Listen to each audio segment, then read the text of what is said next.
السلام علیکم ورحمۃ اللہ وبرکاتہ۔ بسم اللہ الرحمن الرحیم والصلاة والسلام علی رسولہ الکریم، اما بعد۔ خواتین و حضرات، بینات میڈیا کی نشریات کے ساتھ خلیق الرحمن آپ کی خدمت میں حاضر ہے۔ خواتین و حضرات، آج میں صرف میزبانی کے فرائض آپ کے سامنے سر انجام دے رہا ہوں۔ میرے ساتھ قطر کی مشہور شخصیت، پاکستان کے بہت بڑے عالم دین اس وقت ہماری فاؤنڈیشن میں کے آفس میں تشریف فرما ہیں۔ میں آپ اور ان کے درمیان زیادہ مخل نہیں ہوں گا، لیکن مفتی صاحب کے بیان سے پہلے میں مفتی صاحب کے تعارف سے بھی پہلے پاکستان کے مدارس کا تھوڑا سا تعارف کروا دیتا ہوں آپ کے سامنے۔ فرنگیوں کی آمد سے پہلے یہاں کا تعلیمی نظام اسلامی تھا، برصغیر پاک و ہند کا۔ فرنگیوں نے اپنی آمد سے پہلے اس پورے خطے کا جائزہ لیا، اور جائزہ لینے کے بعد لارڈ میکالے کی رپورٹ کی روشنی میں یہ طے کر لیا کہ اس خطے کے تعلیمی نظام اور قانونی نظام کو تلپٹ کر دیا جائے، تباہ و برباد کر دیا جائے اور اپنے ہاتھ میں لے لیا جائے۔ فرنگی دجالوں نے جب اس خطے پر اپنے پنجے گاڑے تو بنیادی طور پر انہوں نے انہی دو شعبوں پر حملہ کر دیا، تعلیمی نظام پہ اور ہمارے قانونی نظام پہ۔ ہمارے تعلیمی نظام کو برباد کر کے رکھ دیا، ہمارے بڑے بڑے جو مدارس تھے ان کی جائیدادوں کو چھین لی اور اپنے غداروں میں تقسیم کر دی، اور اسی طرح ہمارے قانونی نظام، دیوانی نظام، فوجداری نظام اور یہاں تک کہ انتظامی نظام کو تباہ و برباد کر ڈالا۔ غلام قوم کو ہمیشہ کے لیے غلام رکھنے کے لیے اپنے دیوانی قوانین، اپنے فوجداری قوانین اور اپنے انتظامی قوانین دے دیے۔ بہرحال پاکستان بننا خوش قسمتی، 14 اگست 1947 کو پاکستان بنتا ہے، لیکن بدقسمتی یہ رہی کہ وہی برباد شدہ قانونی نظام، وہی برباد شدہ تعلیمی نظام اس نئے ملک کے اندر، جسے پاکستان کا مطلب کیا لا الہ الا اللہ کہہ کر حاصل کیا گیا تھا، اس نئے ملک کے اندر اسے من وعن نافذ کر دیا گیا۔ لیکن یہاں کے علماء نے ہمت نہیں ہاری۔ جس طرح فرنگیوں کے دور میں یہاں کے علماء نے مقابلہ کیا، پتے کھائے، سبزی منڈیوں کی رات کو خراب شدہ سبزیاں بیس بدل کے جا کے ابال کے کھاتے رہے، 1 کلو دال سینکڑوں طلبہ کے اندر پکتی رہی، اور طلبہ میں یہ لطیفے بھی مشہور ہوتے رہے کہ استاد سے پوچھا جائے اس دال کے شوربے کے ساتھ وضو جائز ہوتا ہے کہ نہیں۔ ایسے حالات میں پاکستان کے علماء نے اپنا کردار ادا کیا۔ معذرت کے ساتھ ریاست نے اس حوالے سے کوئی کردار ادا نہیں کیا۔ پاکستان کے علماء نے پرائیویٹ سیکٹر کے اندر بڑے بڑے مدارس بنائے اور ایسے مثالی ادارے بنائے جن کے فاضلین، جن کے متخصصین نہ صرف اندرون ملک بلکہ بیرونی ملک بھی انہوں نے علوم نبوت کے جھنڈے گاڑے، اللہ کے دین کے نمائندے بنے، مثال بنے۔ پاکستان کی ریاست جس نے اپنی تمام تر توجہ صرف اور صرف دنیوی تعلیم کی طرف دی، اس میں بھی کوئی نام اور کمال حاصل نہیں کیا۔ دنیا کی 500 بڑی یونیورسٹیوں میں پاکستان آپ کو کہیں بھی کھڑا نظر نہیں آتا۔ خود میں یونیورسٹی میں پڑھاتا رہا ہوں، الحمدللہ پروفیسرشپ کی ہے، لاء پڑھاتا رہا ہوں، کہیں بھی گیا ہوں، سب سے بڑا کمال یہ سمجھا جاتا ہے کسی بھی ادارے کے اندر لکھا ہوتا ہے کہ یہاں فارن کوالیفائڈ فیکلٹی ہے، کمال سمجھا جاتا ہے، حالانکہ یہ اس ملک کے زوال کی نشانی ہے۔ یہاں سے تو ایسے کوالیفائڈ ہونے چاہیے تھے کہ بیرونی ملک کے لوگ لکھتے پاکستانی کوالیفائڈ سائنٹسٹ ہے، پاکستانی کوالیفائڈ ڈاکٹر ہے، انجینئر ہے، قانوندان ہے۔ بدقسمتی سے ایسا نہیں ہے۔ یہ پاکستان کے مدارس ہیں، یہاں کے پڑھے ہوئے جب باہر جاتے ہیں، باہر کے لوگ فخر کر کے کہتے ہیں یہ پاکستان کے مدارس کے علماء ہیں۔ پاکستان کے مدارس کے علماء کی اتنی مانگ ہے پوری دنیا کے اندر۔ میں اپنے ساتھیوں کو صرف اتنا ہی فرق بتانا کافی سمجھتا ہوں کہ پاکستان کی دنیاوی جامعات کے اندر لکھا ہوتا ہے فارن کوالیفائڈ فیکلٹی، اور پاکستان سے باہر کسی بھی مسلم یا غیر مسلم ملک میں چلے جائیں، ان اداروں نے، ان دینی اداروں نے بڑے فخر سے لکھا ہوتا ہے اور وہ کہتے ہیں یہ علماء پاکستان کے مدارس کے پڑھے ہوئے اور تربیت یافتہ علماء ہیں۔ یہ فرق ہے دنیاوی جامعات اور دینی جامعات میں۔ ان دینی جامعات کے بڑے بڑے سپوت نہ صرف پاکستان میں کام کر رہے ہیں بلکہ بیرون ملک بھی اپنی خدمات سر انجام دے رہے ہیں، نہ صرف اسلام کی خدمت کر رہے ہیں بلکہ پاکستان کے تعلقات جو دیگر مسلم ممالک کے ساتھ ہیں، غیر مسلم ممالک کے ساتھ ہیں، ان میں بھی اہم ترین کردار ادا یہی مدارس کر رہے ہیں۔ آپ صرف راولپنڈی کی ایک تبلیغی جماعت کو دیکھ لیں، تبلیغی جماعت نہیں، تبلیغی محنت ہے، اس محنت کو دیکھ لیں، یہ مدرسے سے نکلی ہوئی محنت ہے، پوری دنیا میں چھائی ہوئی ہے۔ جہاں جہاں یہ محنت ہو رہی ہے، اس محنت کی برکات سے نہ صرف اسلام زندہ ہو رہا ہے بلکہ ان لوگوں کے دلوں میں پاکستان کی محبت بھی بڑھتی ہے۔ یہ لوگ پاکستان کے ہیں، یہ محنت پاکستان سے ہو رہی ہے۔ پھر سال میں کوئی دن ایسا نہیں جس دن بیرونی ملک سے لوگ راولپنڈی کا رخ نہیں کرتے، پاکستان ان سے زر مبادلہ الگ کماتا ہے۔ یہ مدارس تو نہ صرف پاکستان کو دین دے رہے ہیں بلکہ دنیا بھی دے رہے ہیں، بلکہ عالمی تعلقات بھی دے رہے ہیں، لیکن خود ریاست ان کو کیا دے رہی ہے؟ کچھ بھی نہیں دے رہی، کوئی سرپرستی نہیں دے رہی، کچھ بھی نہیں دے رہی۔ آئے دن ان کے نظام تعلیم کے بارے میں، ان کے نصاب تعلیم کے بارے میں، ان کے ماحول تعلیم کے بارے میں ان کو تنگ کیا جاتا ہے۔ بات میری بہت لمبی ہو گئی۔ آج ہماری خوش قسمتی ہے کہ ہمارے فاؤنڈیشن آفس میں قطر کے مشہور عالم دین مفتی شفیع الرحمان صاحب تشریف لا چکے ہیں۔ مفتی شفیع الرحمان صاحب پاکستان کے مشہور ترین عالم دین مفتی شفیع صاحب رحمۃ اللہ علیہ کے قائم کردہ درسگاہ دارالعلوم کراچی سے نہ صرف فاضل ہیں بلکہ فقہ و افتاء کے وہاں کے متخصص بھی ہیں۔ افتاء میں ان کی اسپیشلائزیشن ہے، اور مفتی شفیع صاحب مشہور فقیہ پاکستان کے نامور عالم مولانا تقی عثمانی صاحب کے والد گرامی تھے، نور اللہ مرقدہ۔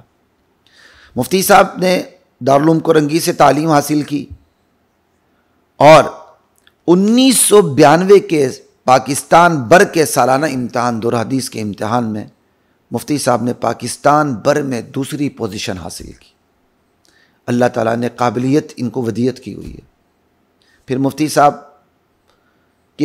کیا کہتے ہیں تعلیمی معیار کو دیکھتے ہوئے انہیں وزارت ان کی خدمات وزارت اوقاف قطر نے لے لی، اور مولانا تقریباً کم و بیش 25 سال سے وزارت اوقاف قطر میں امام بھی ہیں، خطیب بھی ہیں اور اللہ کے دین کے داعی بھی ہیں، اور اسی طرح کم و بیش 25 سال سے ہی انٹرنیشنل اسکول کالج قطر کے اندر تدریس کے فرائض بھی سر انجام دے رہے ہیں، اور یہ وہ کالج ہے جو پاکستانی کمیونٹی کا قطر کے اندر سب سے بڑا کالج ہے۔ مفتی صاحب کا تعلق پاکستان کے ناردرن ایریا سے، استور سے ہے، گلگت بلتستان سے۔ مفتی صاحب نہ صرف دینی خدمات سر انجام دے رہے ہیں بلکہ فلاح و بہبود میں بھی کسی سے پیچھے نہیں ہیں۔ قرآنی مکاتب کھول رہے ہیں جا بجا، قطر کا پیسہ پاکستان میں لگا رہے ہیں۔ یہ ہیں پاکستان کے مدارس کے پڑھے ہوئے علماء، قطر کے مخیر حضرات کا پیسہ پاکستان میں لگوا رہے ہیں، قرآنی مکاتب کھولے ہوئے ہیں، بیوگان کی کفالت کرتے ہیں، طلبہ کے ساتھ تعاون کرتے ہیں، اور ہمارے جو حجاج ہیں ان کے معلم بھی ہوتے ہیں حج کے دوران۔ یہ مختصر سا تعارف میں نے مفتی صاحب کا کروایا ہے۔